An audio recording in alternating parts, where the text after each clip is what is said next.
Hukum berpuasa dalam bulan Ramadan. Nazlatul Aziani binti Matasim 060189. Hukum berpuasa. Diwajibkan berpuasa pada bulan Ramadan bagi yang memeluk agama Islam, berakal dan tiada sebarang keuzuran.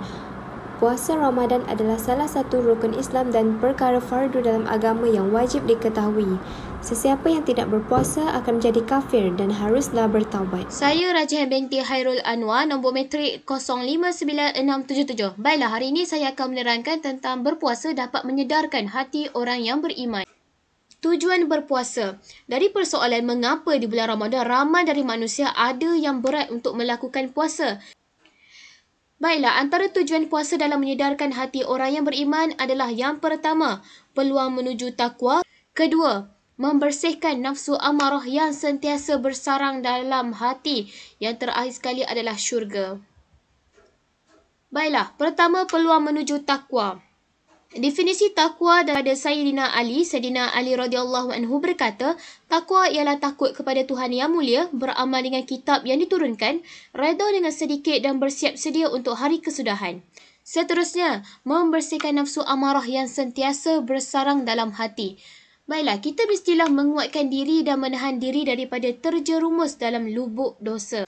Allah Subhanahu Wa Taala berfirman dalam surah Al-Fatihah ayat 5. Bismillahirrahmanirrahim. Iyyaka na'budu wa iyyaka nasta'in. Maksudnya, hanya Engkaulah yang kami sembah dan hanya Engkaulah kami memohon pertolongan.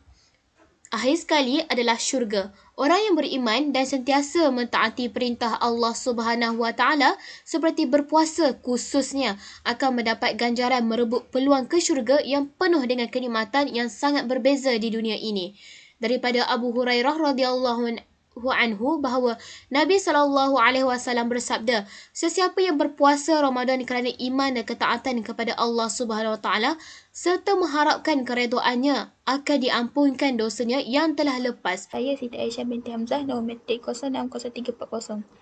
Memenuhi Ramadan dengan ketaatan. Antara amalan yang dapat meningkatkan ketakwaan kepada Allah ialah membaca Al-Quran, memperbanyakkan berdoa, merebut Lailatul Qadar. Sebenarnya banyak lagi amal-amalan yang boleh meningkatkan ketakwaan, tapi 3 ni adalah antaranya. Terdapat 5 keutamaan membaca Al-Quran. Yang pertama, mendapat syafaat. Kedua, pahala berganda. Daripada hadis riwayat Bukhari, Rasulullah SAW bersabda, barang siapa yang membaca satu huruf daripada Al-Quran, maka ia akan mendapat satu kebaikan dan dari satu kebaikan itu berlipat menjadi 10 kebaikan. Aku tidak mengatakan alif lam mim sebagai satu huruf, akan tetapi alif satu huruf, lam satu huruf dan mim satu huruf. Yang ketiga, darjat diangkat oleh Allah Subhanahu Wa Taala. Yang keempat, ketenangan jiwa. Al-Isra ayat 82. A'udzubillahi minasyaitonirrajim.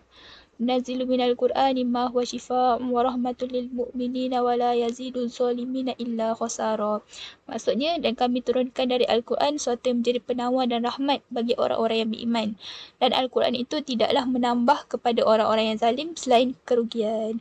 Yang terakhir, diluaskan rezeki. Seterusnya, kelebihan Lailatul Qadar. Antaranya, yang pertama, waktu diturunkan Al-Quran. Yang kedua, malam yang lebih baik dari 1000 bulan. Seterusnya, malam penuh keberkatan. Seterusnya, turunnya malaikat ke bumi. Turunnya malaikat Jibril dan para malaikat yang lain ke bumi. Akhir sekali, malam yang penuh kesejahteraan. Akhir sekali ialah waktu mustajab berdoa. Pertama sekali ialah pada waktu sahur. Seterusnya waktu mustajab berdoa ialah menjelang berbuka. Yang ketiga ialah waktu malam Lailatul Qadar.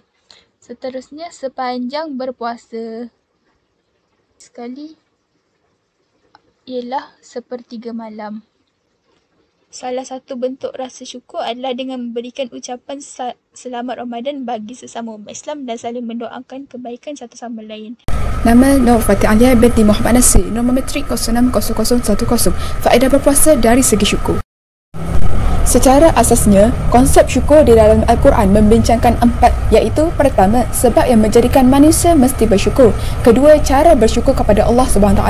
Ketiga, ganjaran bagi orang yang bersyukur kepada Allah SWT. Dan keempat, balasan terhadap orang yang enggan bersyukur kepada Allah SWT. Perintah untuk selalu melakukan aktiviti syukur dirakamkan oleh Allah SWT melalui firman-Nya, "Fazkuruni uzkurkum washkuruli wala takfuruni." Surah Al-Baqarah ayat 152, yang membawa maksud, maka ingatlah kepadaku, aku pun akan ingat kepadamu, bersyukurlah kepadaku dan janganlah kamu ingkar kepadaku. Tingginya tingkat ibadah yang dilandasi motif syukur seperti telah dikemukakan, iaitu berkait dengan kelangsungan dan kesinambungan ibadah. Ini kerana ibadah dilakukan tanpa pamrih, melainkan semata-mata sebagai ungkapan rasa syukur atas nikmat Allah yang tak henti-hentinya datang silih berganti dalam kehidupan ini. Maka ibadah ini pun tidak pula mengenal akhir. Ia akan berlanjut terus tanpa mengenal pasang surut. Inilah yang disebut syukur dalam perspektif Al-Quran dengan istiqamah dalam ibadah. Dalam hal ini antara lain Rasulullah SAW bersabda, "Uhibbul a'mali ila Allah Ta'ala udumiha wa in qala." Muttafiqun alaihi an Aisyah. Amal yang paling disukai oleh Allah adalah amal yang paling lestari walaupun sedikit. Ibadah dengan motif syukur ini pula lah yang dilakukan oleh Rasulullah SAW, sehingga walaupun beliau telah mendapatkan jaminan pengampunan maghfirah dari Allah, namun beliau tetap rajin dan tekun beribadah. Sekian daripada saya.